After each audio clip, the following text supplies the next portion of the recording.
दोस्तों, आप किसी चीज को बुक कराएं और उसको बुक कराने के बाद आपने सारा एडवांस पेमेंट वगैरह भी दे चुके हैं और उसके बाद आपको कहा जाए कि भाई हम इसका प्राइस एस्केलेट कर रहे हैं, तो आप क्या सोचेंगे? डेफिनेटली आप उससे झगड़ा करेंगे। ऐसा ही एक वाक्य डेल कार्नेगी के साथ हुआ, तो हम इसमें उसी बात के ऊपर चर्चा करेंगे। तो दोस्तों, मैं मुकेश कुमार, आपका positive vibrations with Mukesh Kumar में आपका स्वागत करता हूं। और जैसा आपको पता है कि मैं एक बुक डेल कार्नेगी की लोक कला लोक व्यवहार, हम लोग जो है इसका बुक रीडिंग का प्रोग्राम चला रहे हैं। तो उसके हम ऑलरेडी 2 चैप्टर्स कर चुके हैं, तो जो आपने देखे होंगे डेफिनेटली आपको अच्छे लगे होंगे। मैं ये नहीं कहूँगा कि आप इसको सब्सक्राइब करिए, लेकिन ज़रूर शेयर ज़रूर करिएगा। आपको अच्छा लगे तो आप इसको शेयर ज़रूर करिएगा अपने दोस्तों के साथ में। और तो चलिए, आज हम इसके बारे में डेल कार्नेगी के साथ उनके साथ जो घटना घटित हुई, उन्होंने उसके बारे में इस बात का जो है वर्णन किया है, तो हम उसकी चर्चा करते हैं। उन्होंने किस तरीके से हैंडल किया, और हम में से बहुत सारे लोगों के साथ ऐसी सिचुएशन आती हैं, तो जिनकी हम चर्चा इस आज के वीडियो में हम करेंगे। तो डेल कार्नेगी लिखते हैं, बहुत पहले मैं न्यूयॉर्क के होटल के वॉलरूम को 20 रातों के लिए किराए पर लेता था, ताकि वहां पर अपनी व्याख्यान माला आयोजित कर सकूं। एक्चुअली ये जो बुक है उन्होंने जो लिखी थी, इसके लिए वो एक लेक्चर सीरीज चलाया करते थे। तो एक्चुअली इस बुक में उनके प्रैक्टिकल एक्सपीरियंस है, तो इसी बुक से रिलेटेड वो व्याख्यान मालाएं, जो लेक्चर्स वगैरह, एक पूरी सीरीज वो आयोजित किया करते थे। तो एक सीजन की शुरुआत में मुझे अचानक यह सूचना दी गई कि मुझे पहले से लगभग 3 गुना किराया देना पड़ेगा। यह खबर मुझ तक पहुंचने से पहले ही टिकट छप चुके थे, बंट चुके थे, और व्याख्यान माला का सारा प्रचार हो चुका था। जाहिर था, देखिए ऐसा बहुत सारे लोगों के साथ होता है कि भाई हम कोई भी फंक्शन करें, चाहे शादी का हो या कोई कोई बिजनेस फंक्शन हो या कोई भी हो, हम पहले से होटल वगैरह बुक करा के रखते हैं, जिससे कि वक्त पे हमें क्या होगा, चीज़ें शायद मिले ना मिले, पहले से उसकी प्लानिंग वगैरह करके रखते हैं हम लोग।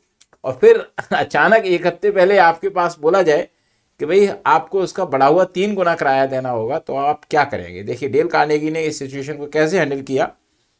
जाहिर था कि मैं बढ़ा हुआ किराया नहीं देना चाहता था, परंतु होटल वालों से इस बारे में बात करने से क्या फायदा?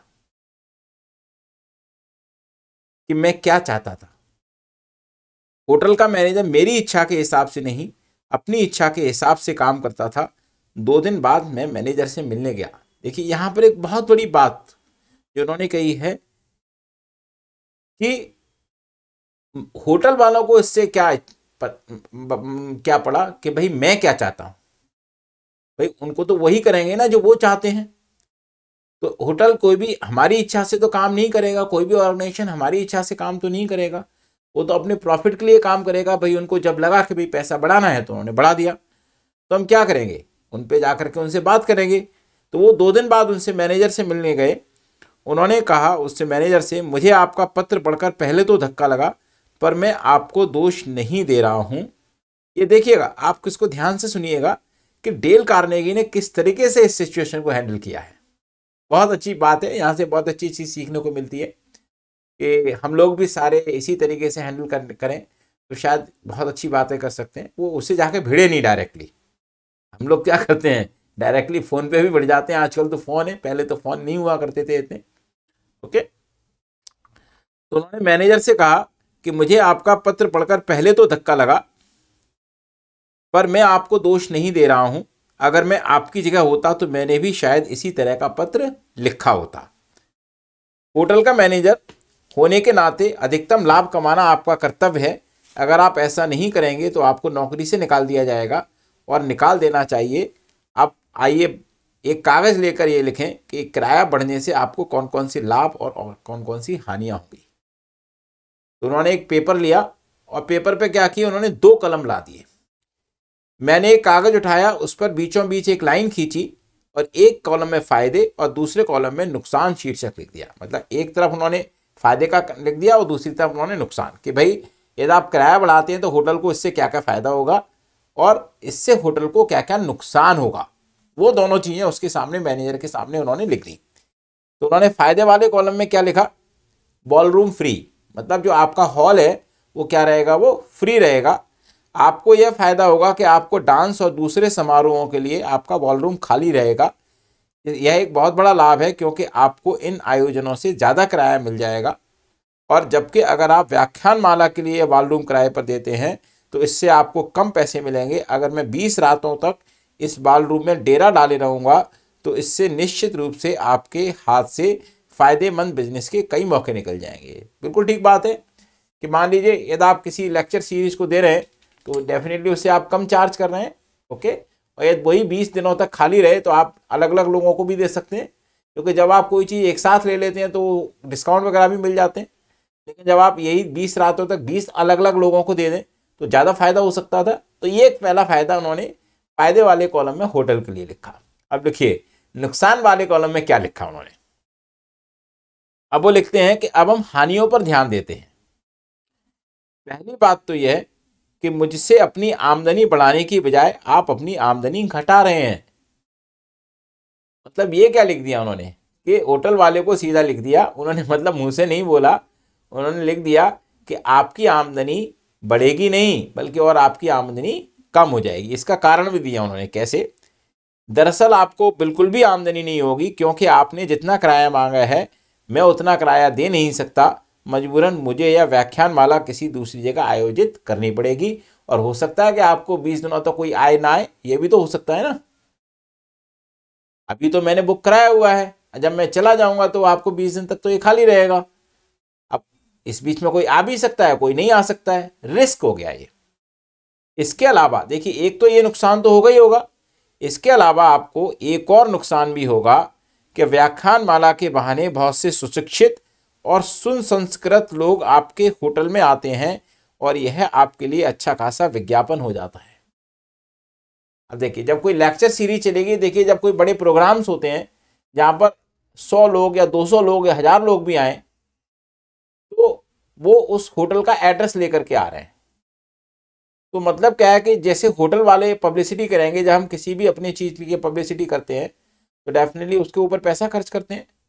तो जब उस होटल में जब लोग आएंगे, जब होटल के अंदर आएंगे, होटल के अंदर की सज्जा बिल्कुल उसकी लोकेशन देखेंगे, उसका सर्विस देखेंगे, तो उससे क्या होगा, होटल को एक ऐसा विज्ञापन मिल गया जो कि वो खुद करते तो उसका फायदा नहीं हो पाता। क्योंकि वहां पर लोग क्या लेके जाएंगे, अपना एक हैंड ऑन एक्सपीरियंस लेकर के जाएंगे। तो वो लिखते हैं यह आपके लिए अच्छा खासा विज्ञापन हो जाता है। देखा जाए अगर आप अखबारों में विज्ञापन देने में $5000 खर्च करें तो भी आपके होटल में इतने लोग नहीं आएंगे जितने कि इस व्याख्यान माला के माध्यम से आ जाते हैं। और यह होटल के लिए अच्छी पब्लिसिटी है। और डेफिनेटली मान लीजिए उस सिटी से बाहर के लोग आ रहे हैं तो उनको कहीं ना कहीं रुकना तो है ही है। तो डेफिनेटली सबसे पहला एक्सपीरियंस हमारा, सबसे पहली चॉइस क्या होती है कि भाई जहाँ कोई प्रोग्राम हो रहा है वहीं पर ही हम रुकने का भी ले लें। तो उससे उनको क्या हुआ कि होटल वालों को बगैर पब्लिसिटी के उनको कस्टमर्स मिल गए। अब उन्होंने क्या किया, इन दोनों नुकसानों को निर्धारित कॉलम में लिख दिया। मतलब उन्होंने एक तरफ तो फायदे वाला कॉलम में लिख दिया और दूसरी फायदा, और दूसरी तरफ नुकसान वालों के कॉलम में लिख दिया और उस मैनेजर को उन्होंने वो पेपर दे दिया। अब उन्होंने उससे कहा कि मैं चाहूंगा आप अपने को होने वाले फायदों और नुकसानों पर सावधानी पूर्वक विचार करें और फिर मुझे अपना अंतिम निर्णय बता दें। देखिए उन्होंने मैनेजर से कोई अपशब्द नहीं कहे, कोई उससे लड़ाई नहीं की, बस उसको ये समझा दिया कि आपको इससे ये फायदा है और ये नुकसान है। जो अपनी इच्छा थी उन्होंने वो बता दी।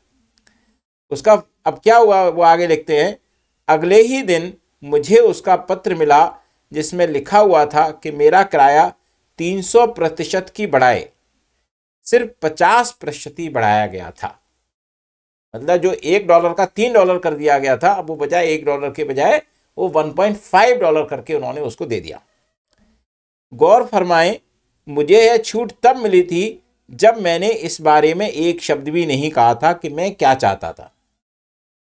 मैंने सिर्फ सामने वाले व्यक्ति की रुचि के हिसाब से सोचा और उसे यह बताया कि वह अपनी मनचाही चीज कैसे हासिल कर सकता था। देखिए नॉर्मली क्या होता है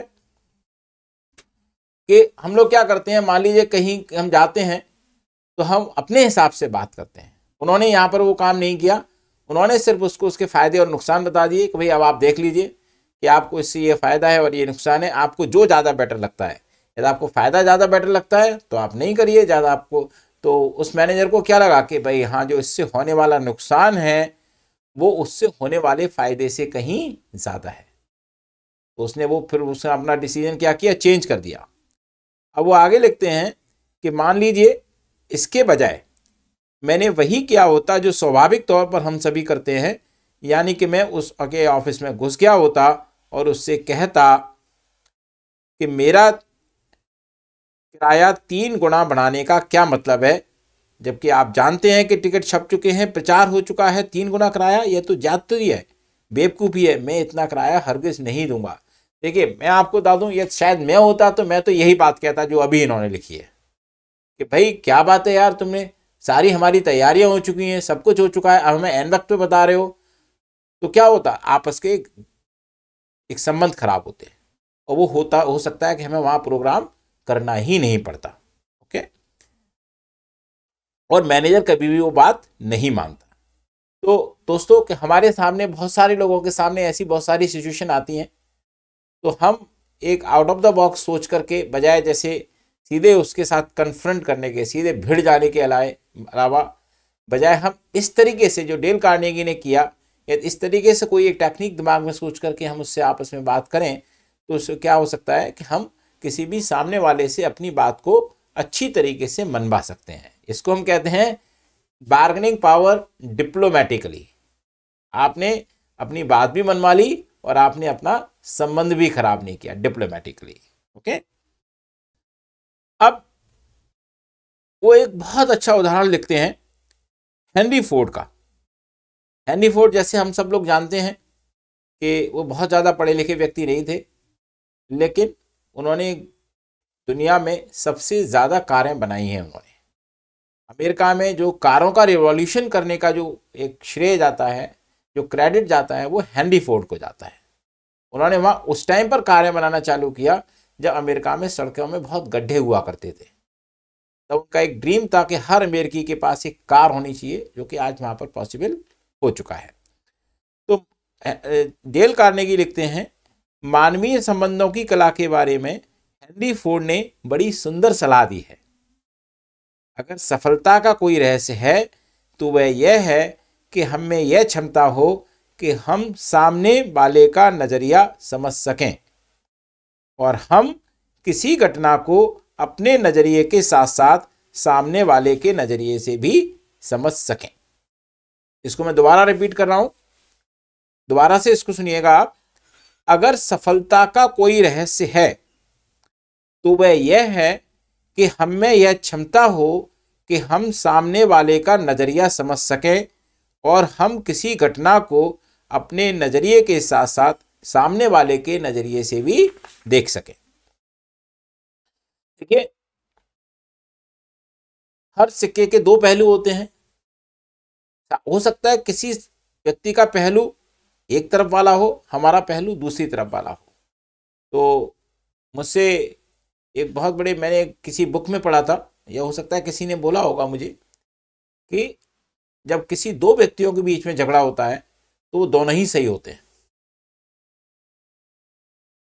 गलत है तो क्या है, सिर्फ हमारा उसको एक दूसरे का देखने का नजरिया, क्योंकि वो अपने नजरिए से उस बात को सही मानता है, हम अपने नजरिए से उस बात को सही मानते हैं। तो हमें एक दूसरे को क्या करना है कि यदि हम एक दूसरे के नजरिए से हम उस बात को देखें तो हम उन मतभेदों को सुलझा सकते हैं।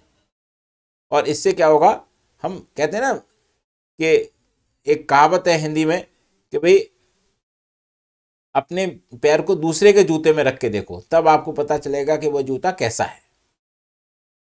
तो डेल कार्नेगी लिखते हैं, यह इतना आसान है, इतना स्पष्ट है कि इसकी सच्चाई हमें पहली ही नज़र में समझ में आ जानी चाहिए, परंतु फिर भी 90% लोग 90% से भी ज़्यादा समय इसे नज़रअंदाज करते हैं। तो दोस्तों डेल कार्नेगी ने कितना अच्छा एक एग्जाम्पल दिया है कि भाई कभी हमारे सामने इस तरीके की सिचुएशन आए तो हम उस सिचुएशन को किस तरीके से हैंडल कर सकते हैं। हमें बस एक काम जो करना है, हमें सामने वाले नज़रिए के हिसाब से सोचना है। हमें अपने नज़रिए के हिसाब से ना सोच करके हमें ये सोचना है कि यदि मैं उस परिस्थिति में होता, जो सामने वाला जिस परिस्थिति में है, तो मैं क्या करता, और हम उसके हिसाब से उसके साथ एक्ट कर सकते हैं और उससे अपनी बात को आसानी से, एक खुशी के साथ में अपनी बात को हम मनवा सकते हैं, एक डिप्लोमेटिकली तरीके से। तो दोस्तों, आज के अंक में इतना ही। और वैसे इसमें और भी बहुत सारी चीज़ें हैं, तो बाकी इसमें और बहुत सारे उन्होंने उदाहरण दिए हुए हैं कॉमन सेंस के। तो कुछ लेटर्स दिए हुए हैं कि भाई बहुत सारे लोग किस तरीके से लेटर्स लिखते हैं, तो उन सबको हम अगले वीडियो में करेंगे। और तब तक इसी तरीके से अपना प्यार बनाते रखिए, और इसको जो है लोग अपने दोस्तों के साथ में शेयर करिएगा, इस परिवार को बढ़ाने में मदद करिएगा। और धन्यवाद, नमस्कार।